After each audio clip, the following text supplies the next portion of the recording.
When I said you go across that aisle and hug your daughter, the first thing you did was look at your wife for permission. I didn't miss that. Amen by that. Amen And I by want that. to make sure we're clear if no one's let you know. You don't need permission to love your child. Amen, that's right. Yes, ma'am. I'm gonna be straight up. When Miss Lipscomb first started talking, I didn't believe for 1 minute that she didn't really know you were married until you sat down in this chair and confirmed the lie. You told her. Oh, I didn't tell her no lie. I just didn't never mention it to her. She never asked. I had no father at all. So I didn't want my son to grow up and not know who his father is. Yes, I admit to my wrong. I was wrong for messing with two guys at the same time. But I'm here today to try to prove to him that that is his son. You know what I'm saying? And it hurt me because my son asks about him every day. This is already sounding like it's going to be a crazy ride. The court session starts, and Judge Lake jumps right into it, addressing everyone. Things are just getting warmed up, and you won't believe what comes next. Ms. Jackson, you've dragged your ex-boyfriend to court to prove he fathered your 26-year-old daughter, Tanika. You claim he's denied her since birth because you were caught in a love triangle with him and his wife. It's about to get real messy. Ms. Jackson says Mr. Brown owes her a whopping $2,624 in child support. Sparks are already flying, and this is just the start. Stay tuned for more shouting. 1 week ago, you reopened your child support case in which you state Mr. Brown owes you $20,624.08. Yes, Your Honor. Mr. Brown, you and your wife claim you can't be the father because you were on the road for 3 months during the time of conception. That's true, Your Honor. You've basically taken care of your daughter alone. Yes. Oh, here we go. Ms. Jackson says she met Mr. Brown at a club where he told her Drusilla was just a friend. Later that night, they end up at an apartment. And who barges in? You guessed it, Drusilla. Ms. Jackson had no clue this was going to be drama central, and you'll never believe what's coming up. I met him at the club, and we started talking, we started dancing. He told me he'll be back. When he left with his wife, Miss Brown, I asked him who she was. He told me if she was just a friend. So he came back to the club, and then we went to the apartment. We was in the back of the room. She came in the door. She said, come on out, let me talk to you. I didn't know that he was dating her because he told me they had broke up. Drusilla is not letting this go. She catches Mr. Brown and Ms. Jackson together again, this time in a club bathroom. Drusilla let Ms. Jackson go, kept her eyes on her man, and just when you think it can't get any crazier, it totally does. He wasn't in the club. I said, well, one place he could be because his car was still outside. So I knocked on the door, the bathroom. I said, Dwight, I know you're in there. I said, open this door. He cracked it a little bit. So when I pushed it on open, she in there, done him in the bathroom. But I told her, I said, you can go. So you find him in the club in the bathroom? Yes, ma'am. Okay, this part is like something out of a sitcom. Drusilla comes home and hears noises coming from her closet. You can just feel Drusilla's frustration as she realizes Mr. Brown is still fooling around. And if you thought this was wild, there's a lot more coming. When I got to my apartment, I unlocked the door with the key. So at that point, I heard my closet door slide open. When I got inside, I went right to the closet, opened the door. She standing up there naked, had my man in my house. So even, he kept fooling around with her, like you say, going back and forth. So you knew that he kept an affair going with her? Yeah, off and on, yes. Mr. Brown finally admits he's been with both women at the same time, unprotected, but he's also throwing shade, saying he saw Ms. Jackson with another man, so he doubts he's the dad. This love triangle is a total mess, and it just keeps getting messier as they go deeper into the story. Were you sleeping with both of them without protection? Yes. So why do you deny that Tanika is your daughter if you know you've been with this woman over a span of time? I've seen too many things happen. Like one morning, I thought she was at work. Come to find out, she was out with another man. Things are getting juicy. Ms. Jackson presents a birth certificate saying Mr. Brown is Nika's dad, and Drusilla and Mr. Brown are not having it. This isn't just a paternity case. It's turning into a full-blown mystery, and everyone's hanging on to see what'll pop up next. I have proof that Mr. Brown signed my birth certificate. I'd like to see that. That's a birth certificate that's a fake, Your Honor. That is a fraud. Her mama been lying to her. So wait, on this birth certificate, it does say Dwight Stanley Brown. He named me and he spelled the name. He was with me doing a tag that birth certificate. Name me. Now, I do not see a signature on this birth certificate, because he did not sign it. I didn't sign it. Drusilla is spilling more tea. She says she tried for years to get Ms. Jackson to agree to a DNA test, but Ms. Jackson always dodged it. It's a total blame game, and Drusilla's got receipts, so you know it's about to get even spicier. She don't keep calling me, that's an insult about DNA testing. Every time we ask for something. Same thing in 1992. Okay, then we went to Ms. Jackson again. Went up to the lab again to get a DNA testing. I paid my money. My husband didn't pay child support. I did. I took care of her. That's true. This story is so Dramatic. Judge Lake points out the irony in Drusilla's complaints, saying, "It's the same lady in your closet." Drusilla tries to act like the problem is solved, but Judge Lake reminds her they're here to see if Mr. Brown is really Tanika's dad. Hold on tight because the moment of truth is about to drop. It's the same lady that's in your closet, same lady that's behind the bathroom door. Yeah. It's the same lady. But that doesn't mean that Tanika is not your husband's Well, biological that's child. all I ever wanted to know, Your Honor. Well, that's his daughter. That's why we're here. Yes, ma'am. Brown the envelope, please. Yes, ma'am. This is it, the big reveal. Judge Lake opens the DNA results, and yes, Mr. Brown is confirmed to be Tanika's dad. Emotions are flying everywhere, but don't leave yet. There's still one more twist. It has been determined by this court. Mr. Brown, you are her father. Jesus.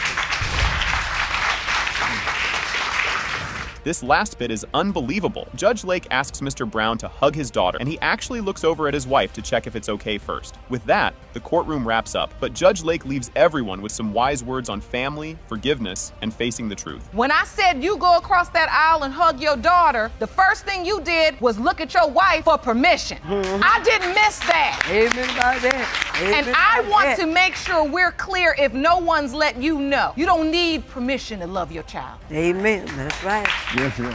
All right, Folds. Things get wild right from the start. Miss Jackson tells everyone she's here to confront her husband's mistress and prove this baby isn't his. You can already feel the tension, and we're only getting started. Miss Jackson, you say you're here to confront your husband's mistress and to prove her 1-month-old daughter, Kiesha, is not his biological Yes, Your daughter. Honor. Furthermore, you say if you learn today that the child is in fact your husband's, your marriage is over. That's right, Your Honor. Just when you think it can't get crazier, Miss Lipscomb, the mistress, stands her ground and says she knows the baby is Mr. Jackson's. With the audience hanging on every word, you can tell this showdown is only heating up. Miss Lipscomb, you say that you have no doubt your child is her husband's daughter. You claim he had sex with you, made a baby, and now she needs to deal with the truth. Mr. Jackson is waiting outside of the courtroom and we'll meet him shortly. But first, Ms. Jackson, tell me, how did you find out your husband may be having a child with his mistress? Miss Jackson spills the tea on how she found out about the affair, and wow, it's juicy. Trust me, this argument is only getting messier. I got an epiphany, call it woman's intuition, whatever you want. Well, I went to my husband's job. It was about 9:30 or 10:30 at night. He approached the car. We talked for a few minutes. I feel as though there's something going on that you hadn't told me, Your Honor. And as we were standing outside talking, we were in the front of the building. The defendant pops up in the car like she's Ricky Raccoon or somebody, Your Honor, upon hearing my voice. If you thought this story couldn't get more awkward, wait until you hear how Mr. Jackson introduced his wife. Miss Jackson claps back, pointing out there's a big difference between wife and BM. And oh, this back and forth is just the beginning of the name calling. But she was always labeled as my BM, which is my baby mother. BM does not spell wife. Wife is spelled W-I-F-E. It didn't dawn on me to ask, are you married now? Because if you're married now, why have you been living in a room for 3 to 4 months? And I have a key to your room. For 3 to 4 I got months. clothes in your room. I'm in your room She had every a day, pair of every panties, night. Your Honor, I'm in his your room every A day, pair every of night. I panties, never Your seen Honor. this woman. So he never Living in said a my hotel wife to put stack me his out. Mr. Jackson finally shows up, and things get even weirder when he admits he didn't tell Miss Lipscomb he was married. The crowd cheers, but you just know there's more awkwardness on the way. Ms. Lipscomb says she had no idea you had a wife. No, she didn't, because I never mentioned it to her, Your Honor.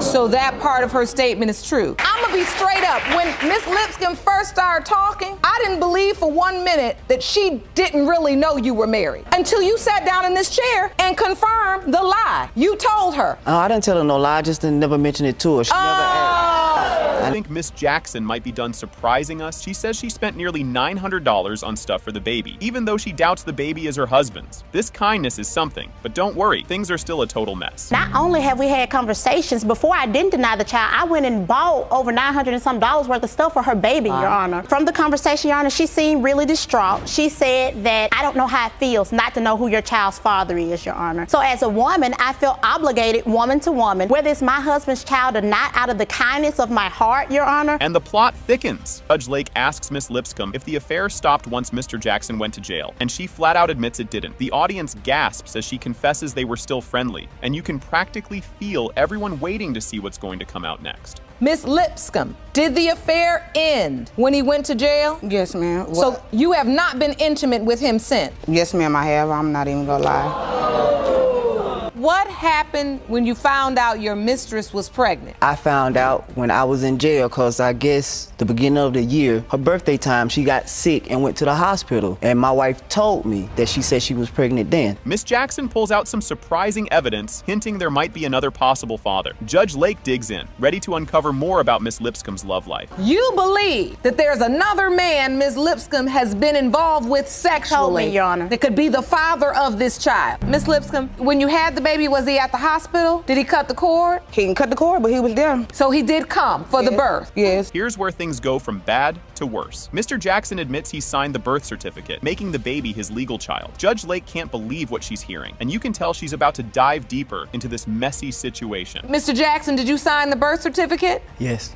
Why would he sign the birth certificate? Even more to speak on her So, Mr. behalf. Jackson, you've acknowledged paternity. Yes. Your Honor, that's why the baby was placed on my benefit. He automatically claimed all legal and financial responsibilities to that child because he is deemed as my dependent on my military benefits, at which time that child becomes my dependent as well on my benefit. And just when you think things are cooling down, Miss Jackson drops a big surprise. She's pregnant. Now, the room is buzzing, and everyone's looking at Miss Lipscomb, wondering how she'll respond to this news. What did you just say, Ms. Jackson? I'm pregnant now. I'm due May 5th. Mr. Jackson knows about it. I've invited him to doctor's appointment. He and I talked about it. He said to me, well, I don't care what nobody think because you my wife. And at the end of the day, that's just what it is. You my wife and I don't care what people think. So, Mr. Jackson, now your wife is pregnant. That's what she says she's pregnant, Your Honor. So now you don't believe she's pregnant? I don't know if she is or she's not, Your Honor. Judge Lake isn't impressed with Mr. Jackson's non-committal attitude and wants some answers. Judge Lake is so over his wishy-washy replies, she's about to give him a reality check. Do you believe Kiesha is your child? Yes, Your Honor, it could be a possibility. It is a possibility. Yes. And yet you did sign the birth certificate Yes, and Your Honor. acknowledge paternity. Yes, Your Honor. So you legally are the father of this child. Yes. Are you paying child support? No. Judge Lake's patience hits zero as she calls out both women for their endless bickering. The judge's words hit hard, but you know there's one final twist coming up. Just a beautiful little girl. But what I dislike most about this situation is that we have been here talking back and forth about the nonsense, messiness that you caused. And you realized he was causing and still got pregnant by him again. And we're not talking enough about Kiesha. Yes, Your Honor. The big moment is here. The paternity results are revealed and jaws drop. Mr. Jackson, you are not the father. Thank you. It's still over. Things are getting wild right out of the gate here, folks. Judge Lake kicks things off with the case of McKeever versus Arnold, where Ms. McKeever is trying to prove Mr. Arnold is the father of her kid and wants him to pay up for childcare. And just wait, because this family feud is only getting started. Ms. McKeever, you say you have no doubt that Mr. Arnold is your 3-year-old son Kenneth's biological father. Yes, Your Honor. You've requested a paternity test and are suing Mr. Arnold for $1,796 in child care expenses. Yes, Your Honor. You won't believe Mr. Arnold's confidence as he stands there, saying he shouldn't pay anything for this kid. He really thinks he can skip out on this because he just didn't show up? Oh, this is only getting crazier by the minute. Mr. Arnold, you and your aunt, Ms. Henderson, say that Ms. McKeever admitted to sleeping with 2 other men, but now you claim you're the one who's been put on child support for a boy who's definitely not yours. Yes, Your Honor. Judge Lake isn't having any of it and hits Mr. Arnold with some serious reality. But don't look away, because things are about to get even messier. You've been required to pay child support? Yes, Your Honor. You know that's a dangerous game, right? It's not my child, so why should I pay anything? I got put on child support because of not showing up to a DNA test. Oh, you were named. This happens in this courtroom way too much. Young men in your position, you come to court and Your Honor, this is not my child, Your Honor. And then when I asked, did you have an opportunity to take a DNA test? And here's a plot twist. Ms. McKeever's sister, Ms. Cox, steps up and says she's been paying for all kinds of things for the kid because Mr. Arnold hasn't paid a dime. She's ready to spill some tea, and it's only adding fuel to the family drama. And you've been helping out. Yes, ma'am, I have. Paying for expenses. Haircuts, shoes, clothes, milk, anything that little boy needs. If she calls me, he have it, you know. With the understanding that she's responsible for paying you back this month. And that is, yes. Get ready for a bombshell. Mr. Arnold's aunt, Ms. Henderson, says there's a mystery guy that might be the real father, not her nephew. This whole maybe another dad twist really shakes things up, but the tea is still brewing. Everything is not being said. There was another young man involved who was supposed to be these kids' dad. 2 years, now all of a sudden, my nephew is being blamed for these kids. Because if they was, why would you name another man saying that they was the dad? Who is this young man? Do you know? I don't know him personally. Who is No, this I other don't. young man, Ms. McKeever? The other young man that I was with, he ended up going away. Ms. McKeever dives into the timeline of her romantic encounters, and let's just say it's complicated. Judge Lake looks like she's about to need a flow chart to keep up with this one. Pretty much you were with Mr. Arnold, having sex with him unprotected the whole month of December. But when you got pregnant, your doctor told you that the window of conception was about 24th of December to the 31st. Yes. You say you were intimate with the other guy December 26th. December 26th. And now for a plot twist straight out of a soap opera. Ms. McKeever reveals that she already did a DNA test with this other guy, and it came back negative, so he's not the dad. No DNA evidence? This drama isn't done just yet. The other guy that I was intimate with, he decided to get the DNA test. It was not my decision, it was his. I had a DNA test done, and the DNA test came back. It said 0%. So what I did was... Do you have any evidence of that test? No, I don't have the No, she evidence don't. with me. And she wouldn't let us get a copy, and she wouldn't let us take a picture of it so we could have some evidence. Things get real emotional as Ms. McKeever explains her past, revealing she grew up without a father and doesn't want that for her son. She's pouring her heart out, and Judge Lake listens carefully, ready to bring everyone back to the main point. I had no father at all. So I didn't want my son to grow up and not know who his father is. So it hurt me a lot for his family to sit up here and try to make me out as a bad person. Yes, I admit to my wrong. I was wrong for messing with two guys at the same time. But I'm here today to try to prove to him that that is his son. You know what I'm saying? And it hurt me because my son asks about him every day. Judge Lake delivers a serious pep talk to Mr. Arnold, telling him he needs to take responsibility and make his own choices. The clock is ticking, and it's clear Mr. Arnold needs to get it together before it's too late. So now you're here. Even if it's determined that you're not this child's biological father today, that does not change the legal issue you're faced with, is that you have been named this child's father by default for failure to show up. And then go from there, and there's no guarantee. Do you understand this? Yes, Your Honor. Here we go, the big moment everyone's been waiting for. It has been determined by this court. Mr. Arnold, you are his father.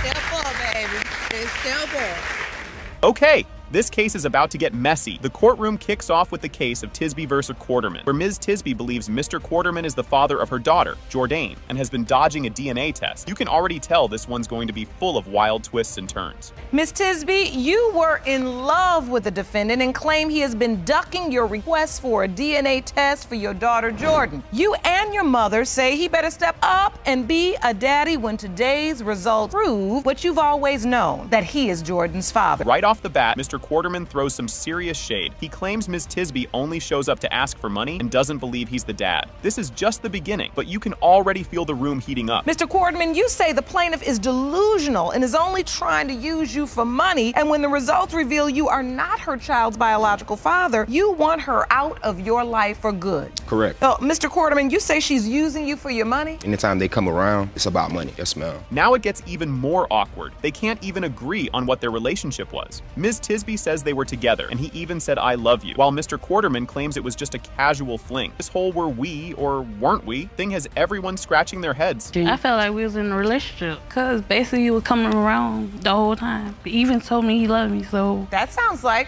a relationship. You honestly, love her, you come I have around love all for her. the time. I have love for her, but not in love with her. She came about in a time in my life where, you know what I'm saying, I was kind of down and out, and me and her both was helping each other. The baby situation came about, you know, and I told her from the beginning, since it was another guy. And then, boom! Ms. Tisby's mom takes the stand and makes things way more dramatic. Just when you think it's all cleared up, a new twist jumps in. So wait a minute, you'd pick him up and bring him over to your house? I bring it to him. We stayed next door to each other. We had a two-stair house. She stayed on one side of the house, and I had my own house. Basically, at night, he creeped at night, and sometimes I seen him sometimes in the daytime, but he basically was staying there at night. Things get real emotional as Ms. Tisby talks about Jordan's birth, and some truly heartbreaking stuff. Emotions are running high, and it's clear this story has layers on top of layers. When Jordan was born, Mr. Quarterman was there or not there? No, he wasn't. When I was pregnant, I told him everything. He came when I was pregnant, holding my stomach and everything, doing all that. But now she's not yours. Tell me about the birth. On the 16th of April, I had her. On the 17th, they told me to come in the hospital because my little girl passed away. Just when you think you've heard it all, Mr. Quarterman pulls out the Facebook proof. The judge and everyone else can't believe they're looking at Facebook evidence in court. Who knows what's next? But she had posted some things online, asking, I guess Facebook about am I the father or not. What are you submitting to the court, sir? I guess a Facebook post, she was asking Facebook, do I look like the child or, whatever the case. Oh, it's a split screen of baby Jordan. Yes, ma'am. And you. And she writes, do she look like him, yeah or nah? For us to be in a relationship and everything like that, that is a booking photo for when I got arrested. Get ready for the they totally look alike argument as Ms. Tisby's mom brings out baby photos. The courtroom's buzzing, and everyone's waiting to see if this who looks like who thing will actually help. What evidence did you bring, ma'am? Let me see. 2 baby pictures. And one thing about it, Your Honor, let me speak. I understand what he trying to say, but if you lay with somebody, you got to pay the cost. Y'all lay together, y'all stayed together, y'all been together. You could deny what you want to deny, but like I said, now when this baby come out to be yours. Now things go from heated to about to explode as everyone argues. It's getting wild in here, and all eyes are on Judge Lake to see what she'll say next. And that's why your daughter just handed up this particular evidence. The first picture is a picture of Mr. Quarterman as a baby, and then the next picture is a picture of Jordan. You feel like they look exactly alike. Yes, ma'am. And you say even his family members say. Yes, both his mother. Yep, his mother said it. You see that little girl there? That's a princess. She everything to me. And here it is, the big moment. Judge Lake opens the DNA results and drops the bomb. It has been determined by this court, Mr. Quarterman, you are not the father. What? Huh. Shantina.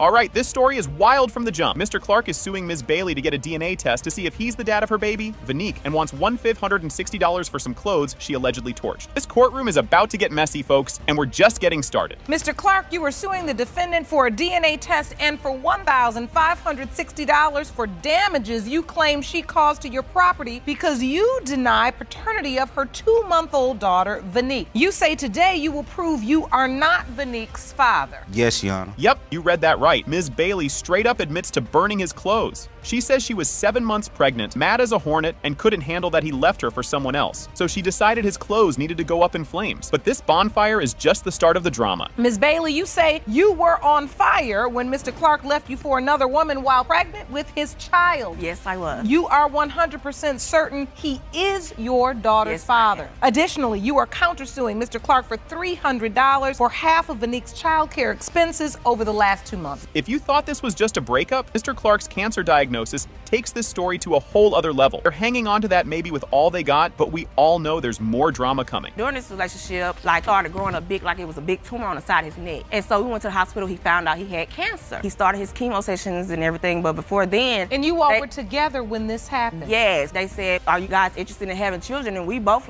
no. And they was like, well, there's an 80% chance that he can't have children during his chemo. So you know I can't have kids. But there's still that 20% that he can. Mr. Clark's doubts just keep getting louder, thanks to both science and his new girlfriend whispering in his ear. Oh, the plot thickens, and he's definitely not done talking. Your doubt stems from the fact that as you're undergoing chemotherapy, you've been informed by your doc that this would affect your ability, possibly. Yes. And that's why they suggested to you freeze some of your sperm, because they knew that there was a chance that this treatment could affect your chances of having children. Yes, ma'am. You proceeded with your treatment. Here comes the science. They even brought in a doctor to clear things up, and things got even more confusing. Looks like the science talk didn't help, and now everyone's looking around like, what now? It depends on the type of chemo, the dose, the age of the patient. However, if you ask for general statistics, it is about 77%. How old were you at the time you were receiving the treatment, Mr. Clark? I started receiving treatments at the age of 26. Well, as you can see, Ms. Bailey is focused on that 20% chance. Unfortunately, it only takes 1 sperm. Ms. Bailey gets super emotional here, hoping Vanique can have a dad, especially since she grew up without one herself. It's a tear-jerker moment, but we all all know Mr. Clark still got doubts, and it's about to get real again. Brings you to tears when you see your baby? Yes.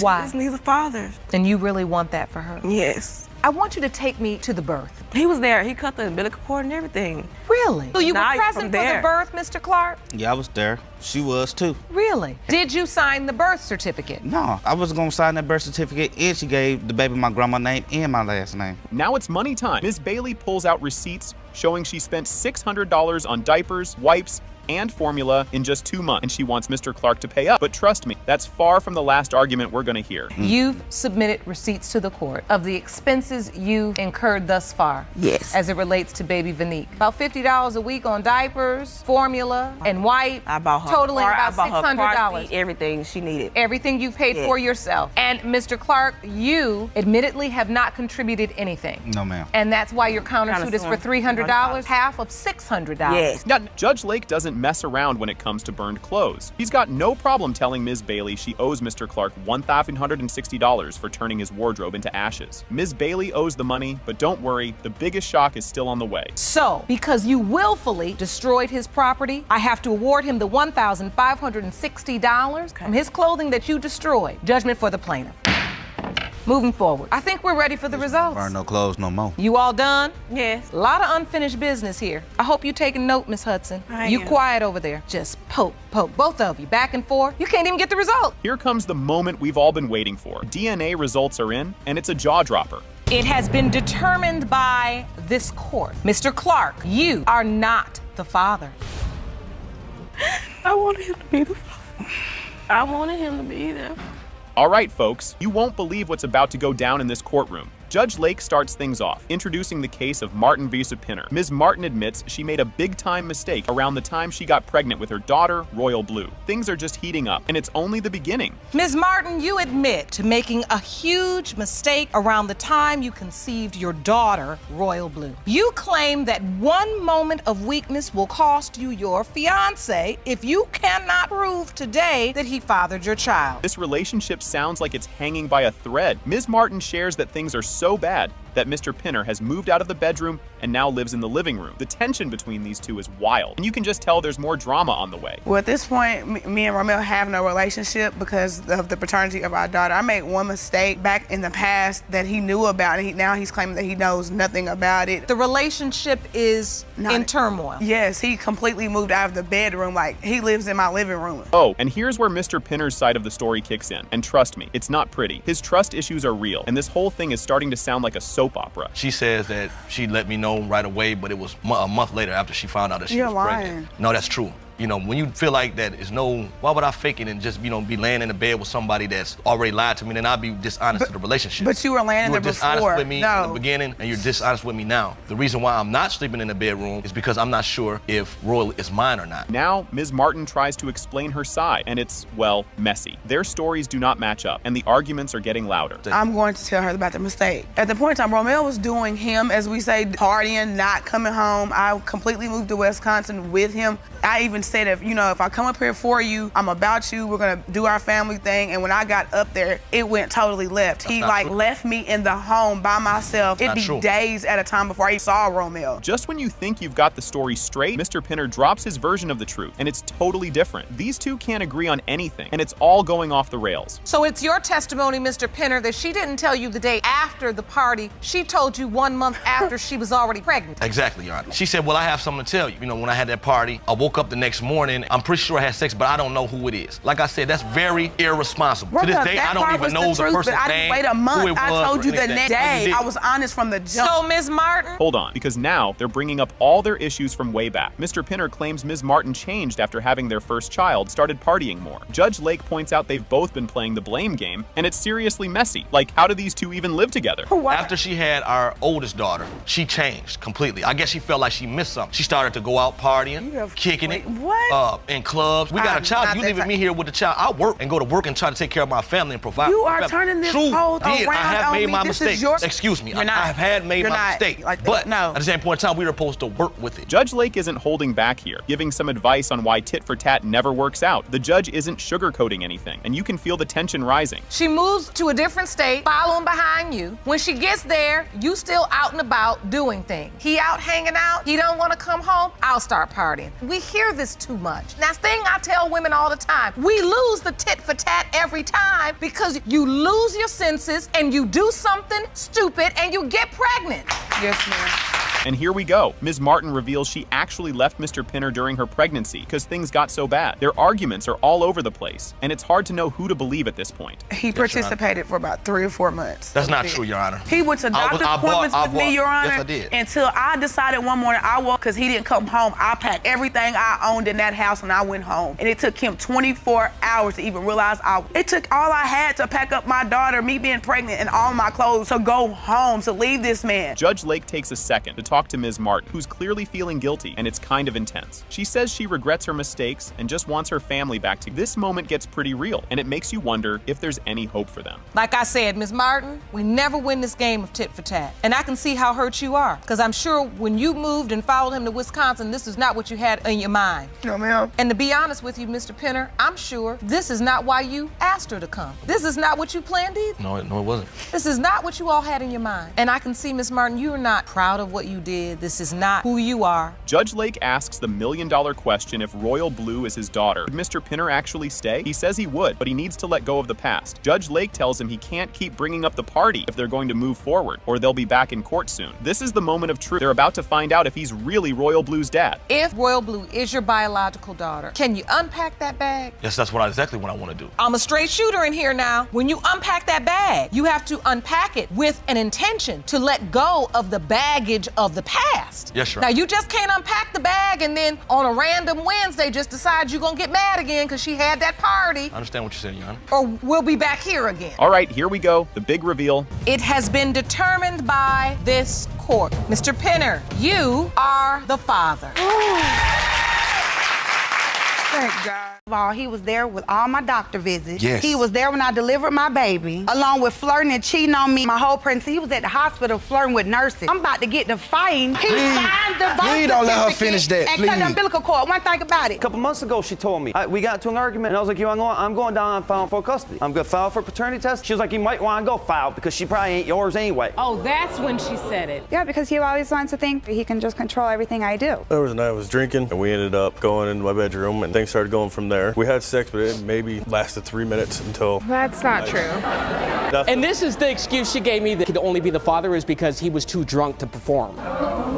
You gotta hear this one. Mr. Mason is really shaking the tree today, revealing he's lost all his marbles and trust over Ms. Malone's antics, suspecting that their toddler Avery might not really be his. He even turned into a full-on spy, setting up surveillance to catch her in the act with various visitors while he was out working. The plot thickens, so buckle up for Ms. Malone's comeback. Mr. Mason, you say today will determine the future of your relationship with the defendant, Ms. Malone. You say you lost all trust, set up a watchdog to keep tabs on Ms. Malone and discovered that she had men in and out of the house while you were at work. And now you believe Avery is not your daughter. Next up, Ms. Malone spills the tea. She owns up to her adventures, but is totally sure that Avery is Mr. Mason's mini-me. Hoping a DNA test will patch things up, she stands firm amidst the chaos. This drama is just warming up, folks. Get ready for some more jaw-droppers. Ms. Malone, you admit cheating on your boyfriend, but positive he's Avery's father. Today, you are hoping the DNA will restore your relationship. And here's where it gets juicy. Mr. Mason dishes out the dirt about Ms. Malone's sneaky side hustles, like her alley meetups and car chats. She doesn't deny it, claiming they were on a break. Classic, right? Mr. Mason isn't buying it, though. Keep watching. The tea is about to overflow. I found out that she was doing a lot of sneaking around when I was in the house. What kind of sneaking? Going through the alleys, meeting people in people's cars. You were walking in alleys, Ms. Malone? Yes, I was sneaking around, in fact, but seeing other guys. But there was a break because he wasn't showing me any attention. Oh boy, you won't believe this twist. Dive into the nitty-gritty as the court unpacks Mr. Mason's Mason's surveillance tactics with a pal playing watchdog, keeping eyes on Ms. Malone's every move. This sneaky business adds all sorts of spice to the story, making you wonder who's really playing whom. And guess what? It's about to get even stickier. I had a friend watching my front door who lived across from where we lived at every time I went to work. He blamed it on because me and her wasn't having any intimacy or anything like that. Do you remember that confrontation, Ms. Malone? And then what did you respond? I told him that it was my father that came to the door. Actually asked my father, and my father said I came over there that day. Hold on to your popcorn. Ms. Malone drops a bombshell that she clued in both Mr. Mason and the potential other daddy about the baby drama right after learning about her bun in the oven. This revelation stirs up a storm of awkward and angry vibes from Mr. Mason. Don't touch that dial. Paternity results are incoming. When you found out you were pregnant, did you tell the other guy it could possibly be his child as well? Yes, Your Honor, I did. When you told Mr. Mason you were pregnant, did you also say to him, and you know because I could possibly be the other guy's child as well? Yes, Your Honor. So she did tell you that, Mr. Mason? Yes, Your Honor. Why'd you hesitate? I had to find out about the other guy from waking up out of my sleep. Brace yourself for this doozy. It has been determined by this court. Mr. Mason, you are not her father.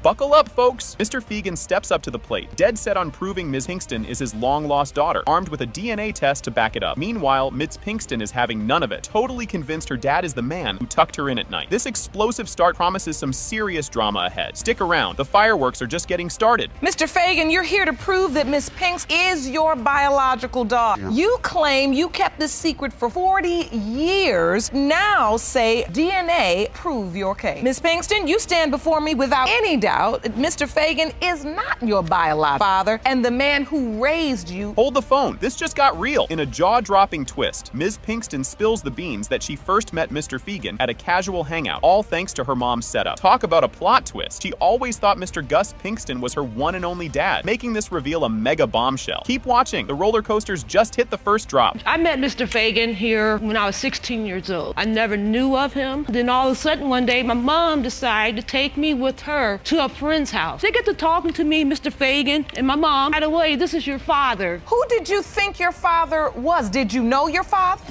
This is my father, Mr. Gus Pinks. This is who I've known my entire life. So he was married to your mom? My entire life. You won't believe this bit. Imagine being told the guy you might be dating is actually your cousin, thanks to a paternity puzzle you knew nothing about. Ms. Pinkston's world got flipped upside down when her mom dropped that Kenny could be her dad. What a cluster. And just when you think it can't get more twisted, there's more chaos to come. The only reason why this all came out, for the cat to get out the bag, is when I was 16, they told me that Kenny was my father. My mom thought I was dating one of his family members. But needless to say, it was not me, it's my sister that was dating his family member. And so they felt like they needed to tell you because you were dating your cousin. Yes, when they told me about it, that was like the worst day of my life. Guess who was secretly dropping by family BBQs as just a family friend? Yep, Mr. Fegan, keeping his supposed daddy status on the down low. Sneaking around like a character in a spy movie, this man's middle name might as well be secret. Don't go anywhere. The tea is about to spill. Mr. Fagan used to come to your house when your dad was alive? Yeah. I did. And what were you posing as? A family friend? Family friend, that's what it was. The secret was still on. And so you just come by the house, but you were really coming by to see Miss Pinkston? Hopefully that she was there so I could see her. But over the years, just having something in your heart like that, you could not tell. Grab your popcorn, this part's a doozy. Enter Ms. Melissa Pinkston, totally torn up about airing dirty laundry in public. She's all about keeping skeletons firmly in the closet, but alas, the secret's out and wreaking havoc. What's next? More family secrets or a sudden plot twist? Tune in to find out. You are the defendant's sister. Yes, ma'am. What you know about this huge paternity secret? I don't even want to talk about it. I mean, it's been this long. I love you, Tanya, but this is something I really didn't want part. My mom was a good one. My dad was awesome. If it was a secret, it should have. You can hold it for 43 years. Should have just left it alone. And now for the grand finale. Drum roll, please. Fagan. Yes. You are not her father. Oh my God. Oh, Lord, no. Kicking things off, courtroom buzz starts with Judge Lake calling the case of Harris versus Sterling to order. Jerome, the trusty bailiff, gets a shout out and everyone's ready to roll. This sets the stage for a showdown about a little kiddo's daddy drama. Just setting the table here, folk. The main course is coming up. Miss Harris, you claim that your 15-year on and off relationship with Sterling has produced a baby that he is trying to get out of helping raise. You are here to prove paternity and him to step up. Mr. Sterling claps back. Mr. Sterling isn't buying what Ms. Harris is selling. He's tired of playing playing dad to a kid he thinks might not be his. He wants DNA proof to clear his name or he's out. Oh, and he really wants Ms. Harris out of his hair for good. Yikes. Grab your popcorn. This is just heating up. Mr. Sterling, you say the plaintiff told you her son Hasten was not yours and you are tired of taking care of another man's baby. You've come to get the DNA proof you need to remove her name from the birth certificate. Finally, get Ms. Harris out of your life. Ms. Harris isn't having any of it. Talking about solo parenting their soon-to-be one-year-old son, Kason, who shares a birthday with her. Talk about a party, right? She's juggling birthdays and baby tantrums all by her lonesome. Next up, things get even spicier, so keep your eyes peeled. Mr. Sterling needs to step up and take care of his baby that he knows is his. I'm not going to do this by myself. So I'm here because I want to prove paternity to him that this is his child. Our birthday is tomorrow, so he'll be 1. I had him on my birthday last year. That's not my baby, and I'm going off of what Charity is telling me. What did she tell you? It is his baby, and he knows it's his baby. That tells me when we get to arguing, this is not your baby. Because he get on my nerves, and I don't want him to be in my life. The gloves are off as Ms. Harris accuses Mr. Sterling of cheating while she was pregnant. He's in the hot seat now, denying everything but the kitchen sink. This courtroom's turning into a soap opera, and we're here for it. And he was cheating the whole time I was pregnant. That's a negative. Because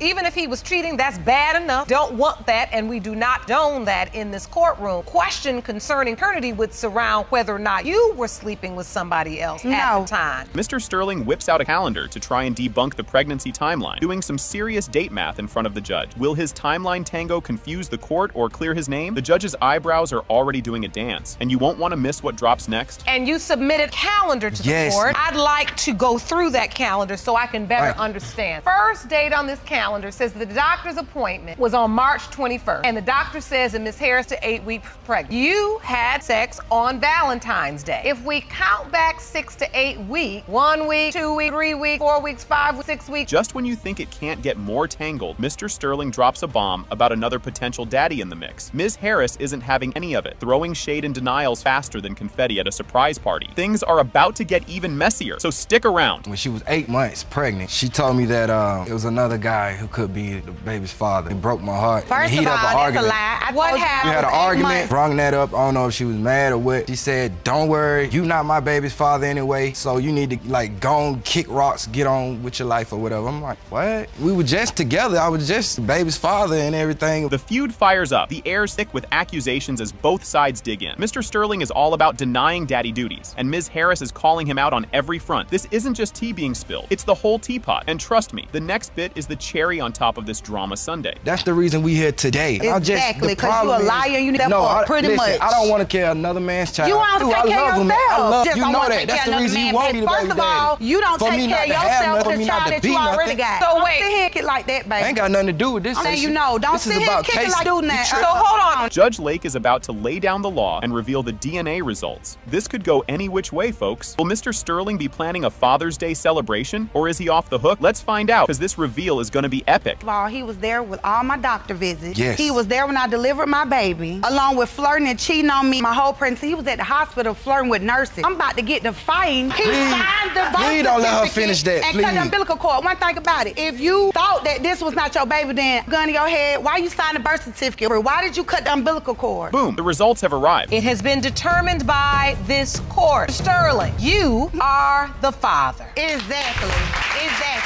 Guess what's cooking? Miss Serfozo calls her daughter Sinite her miracle baby because, surprise, she was told she'd never have kids. She's pointing the finger at Mr. Miller as one of the potential daddy candidates. This is just the appetizer in what's shaping up to be a messy paternity stew. Miss Serfozo, you call your daughter Sinity your mirror baby because you were told never have kids. And when she was born, she had 3 possible fathers, including Mr. Miller. Here's where the plot thickens. Mr. Miller, with his fiancée Miss Dreyer by his side, totally denies being the baby daddy, claiming they've got the receipts to prove it. Oh, the drama. This is just the first layer of the onion, folks, and we're peeling it back big time. Next up, grab your popcorn. Mr. Miller, your fiancée Miss Dreyer say Miss Serfozo is lying about paternity and you have physical proof. Yes, ma'am. You're not gonna believe this. Miss Serfozo spills the tea on how she ended up with not 1, not 2, but 3 potential fathers for her kiddo. Girl admits to partying hard back in the day. But wait, there's more to this soap opera, so stay tuned. Ma'am, at that time, I do have a I just like everybody out at that time. I was just partying all the time. When I found out I was pregnant, I was involved with somebody else. You were dating one man and you assumed he was the father of your child. But the truth is you were also intimate, obviously, if you believe there are 3 possible fathers, with other men, one of which was Mr. Miller. Yes, ma'am. Oh, the suspense. Mr. Miller throws a curveball by claiming he doesn't even remember the night in question. Yikes. Talk about a convenient amnesia. What's next? You won't believe it unless you see it. And Mr. Miller, you agree that happened? No, ma'am, I have no. How do you remember this going? Vaguely remember meeting her at my family member's house at a party. I was partying a lot. They said I took her upstairs and I don't remember. They said? Yeah. You really don't remember the sexual relationship? No, I don't. Holy plot twist. Miss Serfozo claims it wasn't just a one-night stand, but a multi-month fling. Mr. Miller, on the other hand, is like, nope, don't recall that. This he said, she said is turning the courtroom into a real-life sitcom. Stick around, it's about to get even juicier. We went and picked Mr. Miller up. I sat on his lap until we got to the family member's house. It was not a party. He came over casually. He actually asked me if he could come over. Particular encounter between you two was a date. Not as a date, friends of benefits. A one-time benefit, or did they No, ma'am, it happened extend? multiple times throughout months. Can you handle the truth? Here's where things get really sticky. Miss Serfozo is adamant about an extended fling, but Mr. Miller remembers a mere blip on the radar. The plot's so thick now, you could cut it with a knife. Just wait till you hear what's next. It did not happen throughout months. Surely you might have forgot or not be able to remember one time, but month? Yeah, there's no possible way there was months. So you're saying you were with her one, maybe, and she's saying you were together for months. Luckily for this courtroom, we only need the one, and since you can't remember, we'll just go with Miss Serfozo's testimony right now, and the DNA evidence will be the jury. No way. Jose, just when you think you've seen it all, Mr. Miller whips out a ticket to prove he was out of town. This plot twist could turn everything upside down. The courtroom's about to turn into a circus, and you don't want to miss this act. August, when the time was supposed to happen, I was in South Carolina, and I have a ticket right here to prove that I got in August.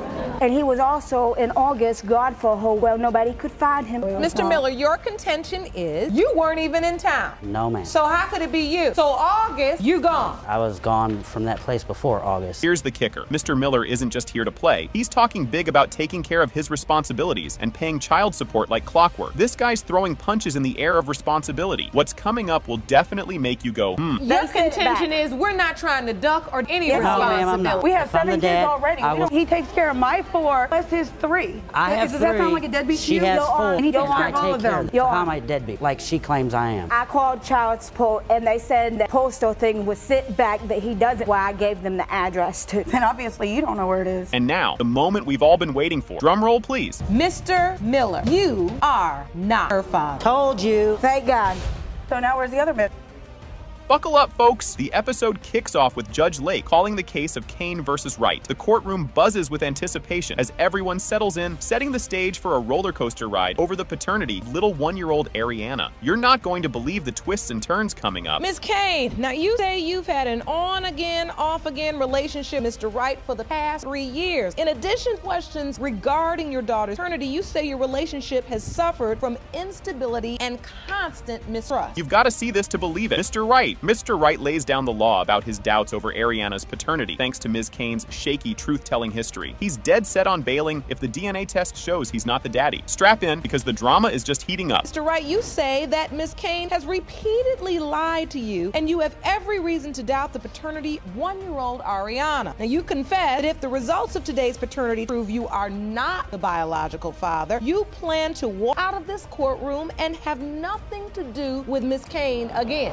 Can you even handle what's next? The judge dives into the deep end of why these two can't trust each other. Flashback time. Ms. Kane's been cozying up to her ex, which throws a whopping wrench into their story. You'll need popcorn for what's coming next. Why is there so much mistrust? What's going on in this relationship? When we first started talking to each other, I was always hanging out with my ex. Still sleeping with your ex at the time? No. So you weren't sleeping with your ex, it was really your ex? So that's not what he says. So Mr. Wright, you tell me. Yeah, he called me to have me tow her car. The ex did. Told me it was his girl. Hold on to your seats. The heat turns up when Ms. Kane spills the beans about flirty texts sent to another dude right after they met. Looks like she's keeping her options wide open, despite the ongoing baby daddy drama. But when you get to her house, your boy's girl was flirting. No, she didn't flirt till I left. 5 minutes later, she sends me a text message. Oh, you did? Yes, I did. I said that I thought he was cute if we could move on to maybe something more. Wait, the tow truck man left, and then you just sent a text like, I think you more than and you towing my car? This next part is a doozy. Mr. Wright recounts a tale of deception where Ms. Kane was supposed to be girls' night out, but was actually spotted with her ex. The plot thickens, folks, and believe me, there's more where that came from. She lied to me, told me her friend, they were gonna have a girls' night out. Well, my boy was a door guy at the bar. Come to find out, her ex's friend, and her girl were all on double dates together. We were on double date. My friend, what was going on was one of my friends, she asked me to go with her to meet this guy. My ex was there too with his boy. They picked you up at your house. Things just got real. In a fiery exchange, Ms. Kane hints to Mr. Wright that he might not be the father, which she claims was said in the heat of the moment. Buckle up because the truth train is about to leave the station. She told me twice that it might not be mine. She's pregnant. And then again, while you were pregnant, that this baby is not his. A couple months ago, she told me. We got into an argument, and I was like, I'm going down and filing for custody. I'm going to file for paternity test. She was like, you might want to go file because she probably ain't yours anyway. Oh, that's when she said it. Yeah, because he always wants to think he can just control everything I do. He wants me trapped in a house all the time. You're not ready for this twist. Mr. Wright plays detective to debunk Ms. Kane's fishy gas leak story, even calling the gas company to check her alibi. Spoiler alert, no gas leak. The surprises just keep on coming.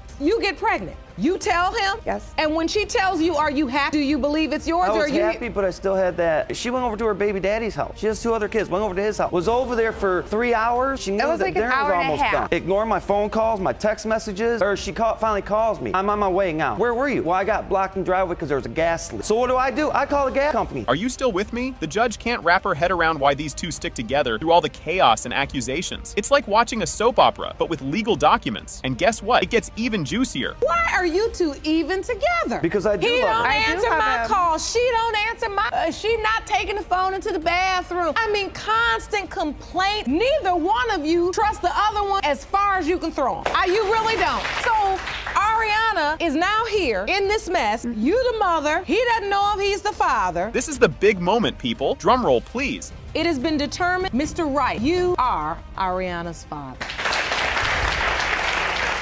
Seriously? This is how we're kicking things off? Ms. Jones strides into court to figure out who the real daddy of her 2-year-old munchkin Jordan is. Mr. Morones is fingers crossed hoping it's him, but he's not putting all his eggs in one basket because, let's face it, doubts are flying everywhere. Buckle up, because this ride's just getting started. Entered this courtroom to determine the biological father, 2-year-old son Jordan. And Mr. Morones, you are possibility. Hold up, there's another player in this drama. Enter Mr. Smith, another dad hopeful, who's kind of hoping he's not the dad and is all set to bail on parental rights. If the test says you're the daddy, things are about to get as twisted as a pretzel, folks. Outside of the courtroom, Mr. Smith, candidate number 2, and sadly, he requesting to sign over parental rights. He is Jordan's biological father. Oh snap. Ms. Jones spills the beans. She sent Mr. Morones a pic of her positive pregnancy test. But plot twist, she later sends another saying, just kidding, not preggers. Are we on a roller coaster or what? Stick around, next reveal is a doozy. I sent him a picture of my positive pregnancy test. He also sent me one that said, you can breathe now. A fake pregnancy. Really? So then you felt like she was just joking? Find out that there were other possible fathers. We were sleeping one night and she Out of nowhere, Mr. Morones drops a bomb about a late night confession session where Ms. Jones reminisced about trying to patch things up with her ex. Yep, the ex is potentially another dad. It's like a soap opera, but with more paternity tests. And you thought your family reunions were awkward. And I was trying to get my family back. The 2 boys that I took care of. That's not how it went. She wanted to get her family back. So when we were on our break, she decided to sleep with her ex-husband. How did you find out that there may be yet another father? A friend, somebody I know, she went out to the bar and... Mr. Morones is all kinds of mixed up now. He thought he was the only contender in the daddy derby, but nope, the plot thickens. His head's spinning faster than a cat in a dryer. Don't go anywhere. The emotional whirlwind isn't over. I was the only possible father. And so how are you feeling at this point? Completely confused? I was destroyed. I mean, screwing with my head. When baby Jordan was born, what happened? Because I didn't think I was his father, especially after she had confessed all these other relationships she had. Just when you thought it couldn't get more intense, Mr. Smith steps up. Blonde hair, blue eyes and all, making him a prime candidate for baby daddy status. Mr. Morones is sweating bullets now, folks. The next part, it's like a scene from a reality show, only realer. When he was a young man, you think they look exactly alike? I think they look a lot alike. As you look at the picture, Mr. Morones? Sent me pictures,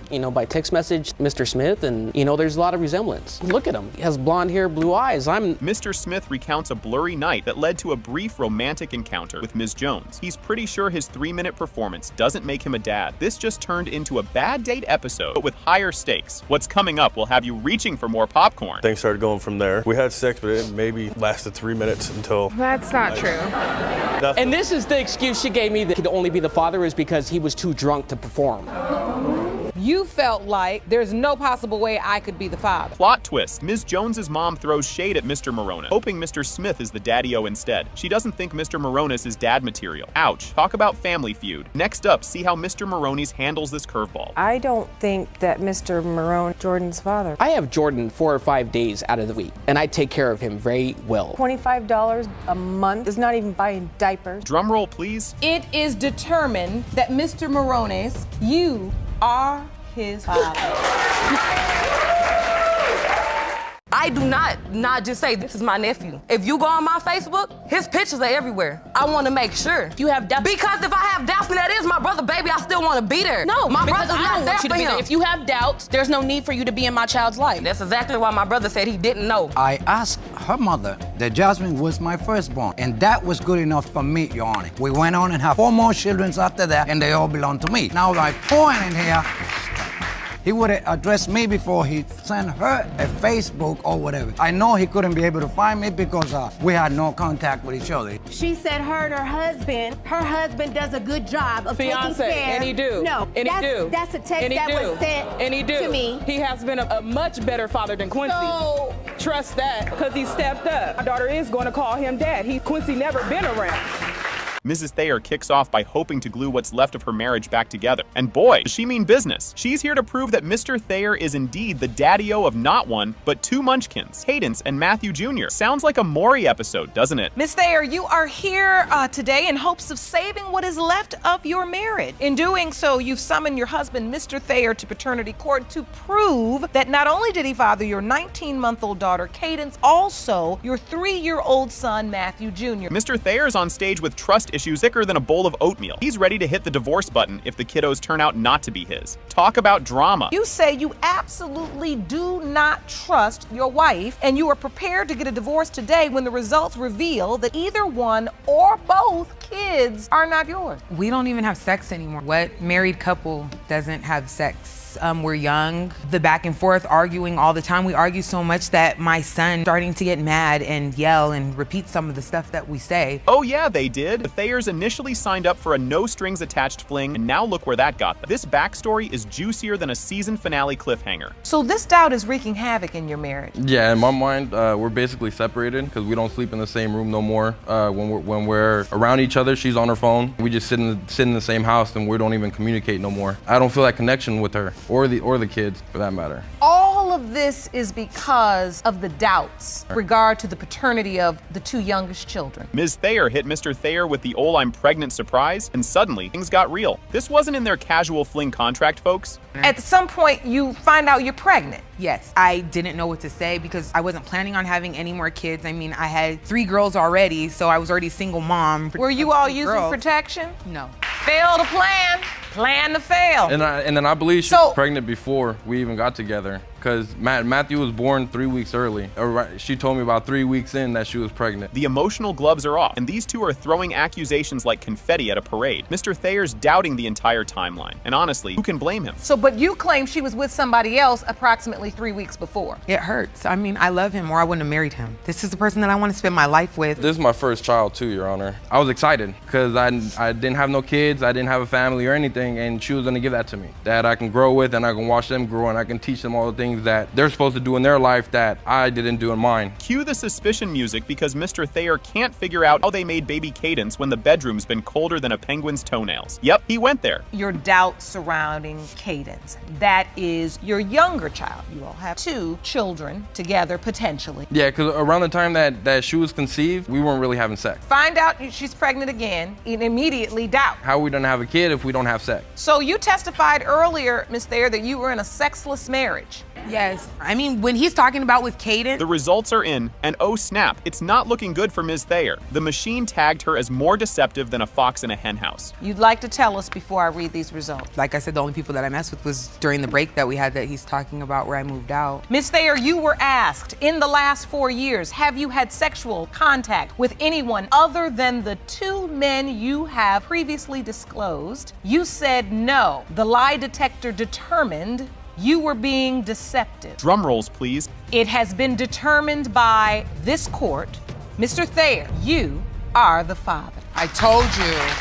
One of them. I told you. We still need matching. You won't believe this. The crowd goes wild when Ms. Moore throws shade, claiming Mr. Butler's wife is playing puppet master with his doubts. Ms. Moore is all fired up, telling everyone that the only reason Mr. Butler is second-guessing fatherhood is because of his wife's sneaky ways, causing quite the stir among the audience. And guess what? The drama's just getting started. Mr. Butler has doubts he fathered your 1-year-old daughter, and that's because of his manipulating wife. Mr. Butler, you argue you've been told on multiple occasions by the plaintiff herself that you are not her child's father. Oh, snap. Here comes Mr. Butler with his own side of the story, doubting he's the daddy because Ms. Moore once told him he wasn't. He lays it out, recounting times Ms. Moore straight up denied his paternity, which gets the judge digging deeper. Buckle up because the roller coaster is about to drop. One time was because he was harassing me, him and his so-called quote-unquote wife. So you admit, Ms. Moore, you told him you're not the child's father? One time. It's happened because she told me I'm not the dad. She told me I'm not the father. Why would she tell you that? The baby don't even look like me. This just got real. Ms. Moore and Ms. Harrison are now locking horns over whether Mr. Butler did his part as a dad. The clash heats up over some juicy texts about another dude stepping up as dad, showing just how messy this situation is. Keep your eyes peeled because there's more tea coming your way. And That's a text that was sent to me. He has been a much better father than Quincy. So,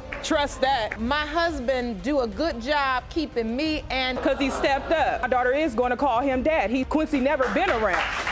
Hold on to your popcorn, folks. We're diving into the nitty-gritty of the pregnancy timeline, the court questioning when exactly Ms. Moore got pregnant. This critical convo throws some serious doubt on Mr. Butler's paternity claims. The plot thickens, and you'll want to stick around for the next twist. The baby looked just like Quincy. Now, if she can't do the math, that's her problem. She needs to sit down. December 11th, the doctor told me I was 7.5 weeks. And the baby was born... July 26th. I had 2 dates. I had an emergency C-section on July 26th. Was Quincy anywhere to be around? No. Tell me.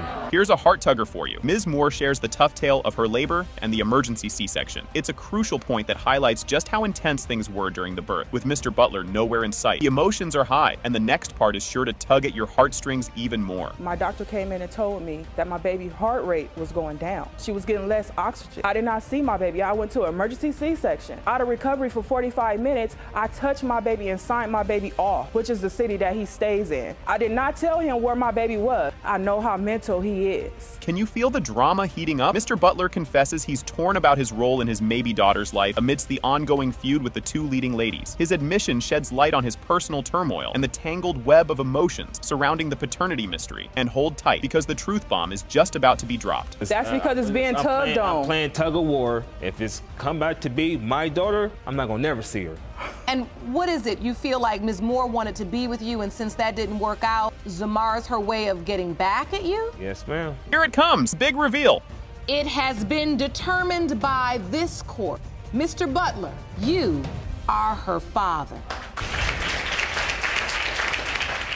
Buckle up, folks. Ms. Sherman kicks things off by accusing Ms. Costello of mooching off her sad aunt both emotionally and financially. She's adamant that Ms. Costello is claiming her late brother fathered Ms. Costello's kiddo, and she's here to stop her aunt from spending a dime on a kid that might not be related. Stick around. It's just getting juicy. Ms. Sherman, you claim the defendant is taking advantage of your grieving aunt emotionally and financially by claiming your deceased brother is her child's father. You need today's results because you won't allow your aunt to support a child who is not your brother's. Things are heating up. We dive into the emotional deep end. Ms. Costello spills the beans about how supportive Ms. Thomas, the aunt, has been. Throwing baby showers, buying diapers, the works, all while denying she's taking advantage of anyone. She insists it's all on the up and up. Trust me, you'll want to see what's next. My aunt threw Marissa a baby shower. She supports this baby financially, as in buying his diapers, his clothes, his food when he is at the house. That's his family. We don't know that. To decide to we don't do know that. that. Erica was there with me at the hospital. We don't know when I had the baby. She videotaped the entire thing. And when Ryan was born, she saw the crown of his head and said, he is a Sherman.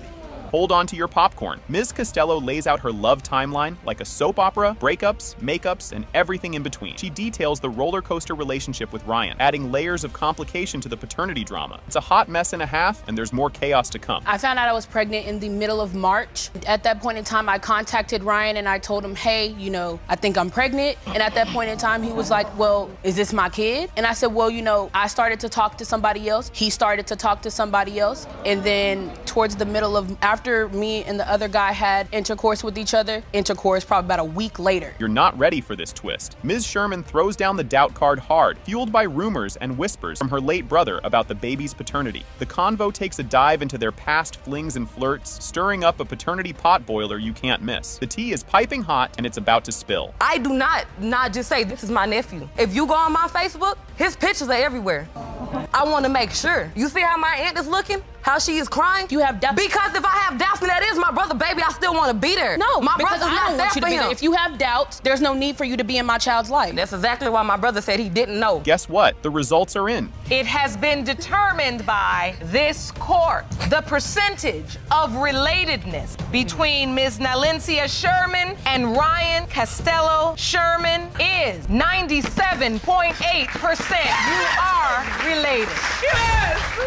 In a twist right off the bat, Ms. Osborne drops a bombshell, accusing her mom of fudging the truth about who her real dad is, insisting it's gotta be Billy Jack Fitzmaurice. They've even called in the big guns with a paternity test to settle this family feud once and for all. Buckle up, because this family roller coaster is just leaving the station. Ms. Osborne, you have brought your mother to court because you claim she lied to you about the identity of your biological father. You are here to prove Billy Jack Fitzmaurice is your dad. Finally prove the truth. You admit your daughter believed that Mr. Fitzmaurice was her dad, but now stand in court to prove that another man is her biological father. When Savannah was just 12, out of the blue, her mom hints there might be another dad candidate on the scene. This bomb drops while they're chilling and watching TV, sparking a family drama that sends Savannah dialing her aunt for some serious backup. Grab your popcorn, folks. This soap opera's got more twists coming right up. We were just sitting watching TV, and all of a sudden she looks at me, she says, you know, there's a possibility that another man could be your father. And what was your reaction? At the moment, I didn't know what to do. I kind of just left the room, went and called my aunt. What happened? Savannah was very upset because she thought that Billy, my brother, was not her father. I assured her that I believe 100% that Billy is her father. Donna admits she let Savannah believe Billy was her pops because his family was stable enough to give her a good life. It's a bit of a whoopsie moment that opens a can of worms about family secrets and who's who. Hang tight, because there's more tea about to be spilled. Yes, I told her that another guy could be her father, but I never told her that Billy Jack was her father. For 12 years, who were you saying was her biological father? I didn't say who was her father. And at the time his family took her in, I was young. I knew that they would have a good life for her, and they stepped up and asked to take her, and I knew that they could provide a better life for her at that time. It's heating up as Donna spills the beans about juggling romances with Billy Jack and another mystery man during the crucial baby-making time. This confession tosses a wrench into the who's the daddy mystery, setting the stage for some major drama. Keep your eyes peeled. Plot's about to thicken. Because I was back and forth between the two, I was with the other guy a lot more than I was with Billy Jack. During the window of conception, you were sleeping with both men? Yes. I just feel in my heart that the other guy is her father. And I see you can't even look at your mother right now. You're not even turning your head. Because I just want to know the truth of who my father is. Savannah lays it all out, confronting her mom about the daddy dilemma that's been gnawing at her since she was 12. It's a full-on emotional unload where secrets spill and tears flow. This is some grade A drama. Guess what? It ain't over yet. There's more heart-to-hearts on the way. It really feels horrible to not know who my real father is. After growing all these years to believe somebody else was my father, and it couldn't be. I am sorry, Savannah. You was young. When you was 12, figured that you was old enough to be able to handle it. So I waited to help you because I didn't know how you would react being so young and me telling you that, if it would confuse you more. You can almost hear the sad violins as Savannah talks about the pain of dragging her mom to court over this paternity pickle. It's a rough ride, and she's just looking for some honest answers. Don't go anywhere. Auntie's about to step into the spotlight, and she's got a story to tell. At the end of the day, it must hurt that you had to drag your mother to court today. Yes, it really does, but I need to know the truth. Brought up on a lie, I have to know. Because the young woman you believe is your niece. Yes, Savannah is my niece, and I love her dearly. And we were always told from day one from Donna that Savannah was our I call her our baby, but our niece. Auntie Brooks jumps in with a backstory that's part soap opera, part reality TV. She reminisces about the shock and awe of Donna joining the family under, let's say, colorful circumstances. The family saga unfolds with more layers than a reality TV show marathon. And yep, there's even more juicy bits to come. So when he brought Donna home, we were a little shocked because at the time she was working as a stripper. We didn't know what to believe, but we believed my brother, Donna, both when they said that Billy was her biological father, that she was pregnant with Savannah, and that was our family. I had told both men that I was pregnant. And now we're talking about whether these sisters might have different dads, which just adds more spice to this already zesty family gumbo. The chat turns to similarities, suspicions, and family whispers that have everyone guessing. Stay tuned, because the DNA results are about to drop. So growing up, you just felt like I have a sister, but we have two different fathers. I also believe Billy could be her father. Oh, really? Because at the time that Donna conceived Miss Patton, she was also with my brother, back and forth between my brother and the other man. And I see similarities between Mrs. Patton, this is his other daughter here, Marissa, and Savannah. And bam! It has been determined by court. Ms. Brooks and Savannah are related. Here we go. Miss Hayslip rolls up with a big claim, ready to stir the pot. She's here to prove that Mr. Hayslip, who she insists is her dad, really is her biological father. She's even brought her aunt along because, hey, you gotta have a cheer squad for moral support, right? This is just the opening act, folks. The scene is set for some real family drama. You are seeking a DNA test to prove that Mr. Hayslip, the defendant, is your biological father. You've believed he is your biological father for many years, yet you say he has never allowed you into his life at the time of your conception, but you claim you were always told that Mr. Hayslip was your father. And bam, the plot thickens. Mr. Hayslip fires back, determined to prove he's not the father. He's been dishing out child support for 19 years, and now he's had enough. He even wants Miss Hayslip to drop his last name like it's hot, no matter what the test results say. Stick around, because you won't believe what he says happened to him next. Now, Mr. Hayslip, you say you want to prove that Miss Hayslip is not your biological daughter today. You admit to being very angry because you claim you've been forced to pay child support for the past 19 years for a child you did not father, so that she no longer has yours after today's test results are revealed. Yeah. Hold the phone. This just got juicy. Imagine minding your own business, driving, and boom, cops pull you over and drop a child support bomb on you. That's Mr. Hayslip's story, and he's sticking to it. He had no clue until a cop slapped cuffs on him and spilled the beans. What's next? Miss Hayslip's going to hit you right in the feels with her side of things. I had moved from southern Michigan to northern Michigan. I was on my way back, about a 200-mile trip to southern Michigan. I was pulled over for speeding. He said, you have a failure to pay support. And this was the first time you're driving along routine traffic stop and they say this to you? Yes, ma'am. In fact, they handcuffed me, and when they did, I was pretty mad, and I struggled a little bit with him. Grab your tissues! Miss Hayslip shares how she grew up always believing Mr. Hayslip was her dad because, well, that's what her mom told her. Despite him being more ghost than dad, she hung on to that belief. But wait till you hear about the plot twist at school that cranks up the drama to a whole new level. That you were told as a child. As I was growing up, I knew David as my father. And then my mother would tell me that he had nothing to do with me. He never wanted anything to do with me, but was trying to get with her. As a child, what's your first memory where your mother told you? It was around 5 she told me that he could be my father, but earlier she always said David Hayslip. Talk about a schoolyard scoop. Miss Hayslip and a girl named Courtney Hayslip discover they might be sisters. That's one heck of a how's your father moment, literally. They piece together their family puzzle right between math and lunch period. You won't believe the bombshell Miss Hayslip drops next about her stint in foster care. I met one of the Hayslips in school, which is Courtney, and I told her that my dad was David, and she also said that was her father. And she went home to my Aunt Susie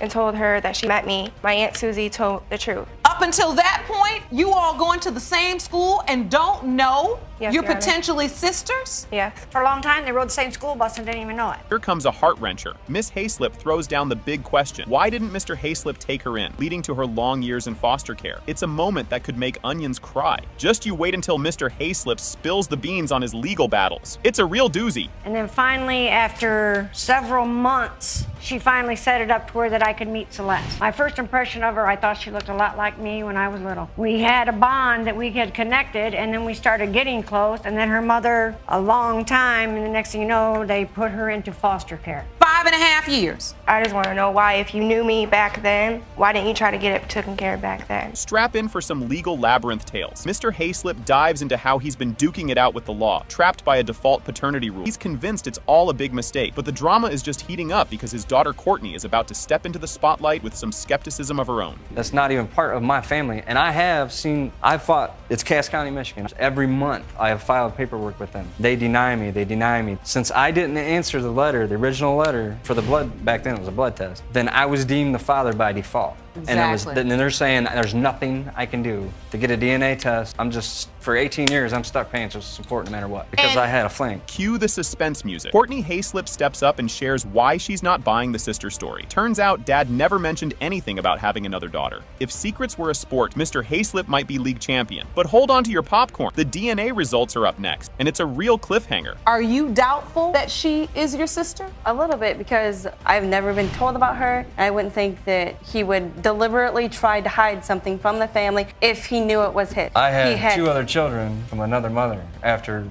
my marriage had broken up. Yes. I had gotten with someone else. I did not hide those children from them or anything. I told them straight up, you know, hey, you got a brother, you got a sister, here they are, let's meet them. You can't make this stuff up. DNA results are in, and guess what? In the case of Hayslip versus Hayslip, when it comes to Celeste Hayslip, Mr. Hayslip, you are her father. So get this, Mr. Thompson strides in, totally convinced he's the dad. He's like, I've never met Ms. Robinson, but today's DNA test will totally show she's mine. Stick around to see how Mr. Fresneda reacts to that bomb. Mr. Thompson, you've dragged the defendant, Mr. Fresneda, to court to prove that you, not he, fathered Ms. Jasmine Robinson. You've never met Ms. Robinson, but say today you'll prove she's yours. Plot twist. Mr. Thompson spills the beans about his past fling with Ms. Robinson's mom when Fresneda was out of the picture. He dipped out when Fresneda came back, but now he's all, she looks like me. The next bit will have you rolling. Me and her mother had relations while Miss Fresneda was away. When Miss Fresneda came back into the picture, I stopped seeing Sonia, and she was pregnant. Child was born. Family members came to me stating, you know, that she looks like me and things of that nature. Sonia said no, you know, she knows who she got pregnant by. Here's the kicker. Thompson got a call that Robinson's mom passed away, and apparently her last wish was this paternity test. He's here with heart on sleeve, trying to prove he's the dad. Up next, Ms. Robinson drops her side of the story, and it's a doozy. It's sorry to say, but, you know, I got a phone call saying that she had passed away. And I was like, Are you speaking of Jasmine's mother, Ms. Yes, Robinson's mother? Yes. It was her wishes to say that it was Mr. Fresneda's baby. They raised her, but I'm here today to prove that I am the father. In my heart, she's my daughter. So, Ms. Robinson's chilling one day when, boom, Mr. Thompson slides into her DMs back in 2010. Fast forward to 2015, he hits her up again with the big dad reveal. Wait till you see how Mr. Fresneda takes this news. 5 years later, 2015, he had reached out to me again. I have a copy of the Facebook message that he sent me saying like, hi, do you know who I am? And I had said no. And then that's when he had started explaining the situation of how he's supposed to be my dad and not George, and it was a big secret, and like everybody knew but nobody said anything about it. And here comes Mr. Fresneda, totally aware of the whole dad drama. He's wishing Thompson had just come to him first instead of going through Facebook. Things are about to get real spicy with Aunt Felicia stepping into the mix. I asked her mother that Jasmine was my firstborn, and that was good enough for me, Your Honor. We went on and had 4 more children after that, and they all belong to me. Now, by point in here, he would have addressed me before he sent her a Facebook or whatever. I know he couldn't be able to find me because we had no contact with each other. He lives in one town and I live in another. Hold on to your popcorn because Aunt Felicia is about to stir the pot. She's seen some family resemblances that she just can't ignore and thinks there might be more to the story. The DNA results are up next, and they're a real game changer. Did she ever mention to you that Mr. Thompson could potentially be Ms. Robinson's father? She always denied it. If we brought it to her attention, she always said that Ladden was not Jasmine's father. Because as Jasmine was growing up, as the aunt, started seeing a little difference in the children. You did? I did. The moment of truth. Judge whips out the DNA results, and guess what? It has been determined by this court. The biological father is Mr. Thompson. You are her father. Thank you very much, Your Honor. Sorry. All right. Sorry.